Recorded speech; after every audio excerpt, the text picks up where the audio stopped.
আসসালামু আলাইকুম। আজকে পেঁপে দিয়ে একটা ডেজার্ট করব, যেটা কিনা আমার কাছে ভাতের পরে মিষ্টি জাতীয় কিছু একটা খেতে ইচ্ছে করে। তখন গিয়ে আমারও আর বাবুরও। তো সেজন্য আমি এই পেঁপেটা ছিল ছোট, একদম ছোট পেঁপে। তো এখন ওটাকে প্রথমে আমি গ্রেট করে নিয়েছি। আমি কিন্তু পানিতে ভাপে টাপে দিইনি, গ্রেট করে আমি এখন চুলায় পাতিল বসিয়ে দিলাম। তারপর হচ্ছে আসলে ভাতের পরে দেখা যায় কি যখন মিষ্টি জাতীয় কিছু খেতে ইচ্ছে করে তখন মাঝে মধ্যে কিন্তু আমি দুধ পাউডারও খেয়ে ফেলি। দুধ পাউডার মুখে নিয়ে বসে থাকি। যাই হোক, এই তো প্রথমে ঘি দিয়ে দিলাম আমি 2 চা চামচ, যেহেতু আমার পেঁপেটা একদম ছোট তাই।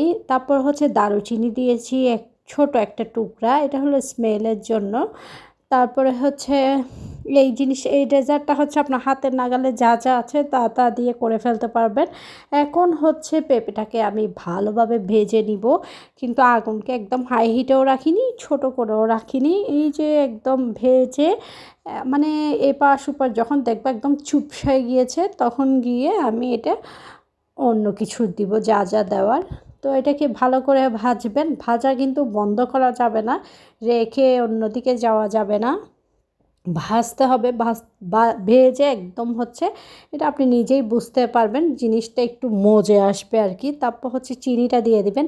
চিনি হচ্ছে যার যার স্বাদ অনুযায়ী দিবেন, কোনো সমস্যা নেই। তারপরে হচ্ছে গুঁড়ো দুধ দিয়ে দিবেন, শুকনো দুধ, গুঁড়ো দুধ। তো দুধ দিয়েছি আমি 2 টেবিল চামচ মতো। কিশমিশ, আমি বাদাম ছিল হচ্ছে চীনা বাদামটা আমার কাছে ভালো লাগে না, তাই হচ্ছে আমি বাদামটা অ্যাড করিনি।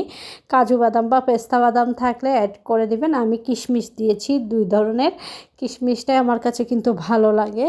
তো এখন হচ্ছে নেড়ে চেড়ে একদম কিছুক্ষণ নাড়বো, চিনি থেকে পানি বের হয়ে যাবে যতক্ষণ পর্যন্ত না একদম শুকনো শুকনো হয়ে যাচ্ছে। দেখতেই পাচ্ছেন পানি কিন্তু চিনি থেকেই বের হয়েছে। আমি একটু ফুড কালার দিয়েছি, এটা হচ্ছে সৌন্দর্যের জন্য, এটা দিতেও পারেন নাও দিতে পারেন। তো এটা কিন্তু দুধের সেমাইয়ের মতো না, এটা কিন্তু একদম জর্দা সেমাইয়ের মতো করব আর কি।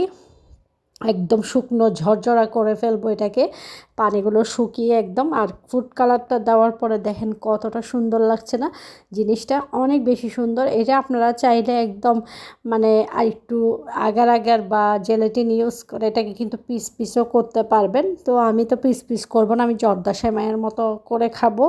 তো আমাদের বাসায় এটা কিন্তু রাতেই শেষ হয়ে গিয়েছে, কারণ এটা ছোট্ট একটা পেঁপে। এই তো দেখেন কি সুন্দর ডেজার্ট তৈরি হয়ে গেল।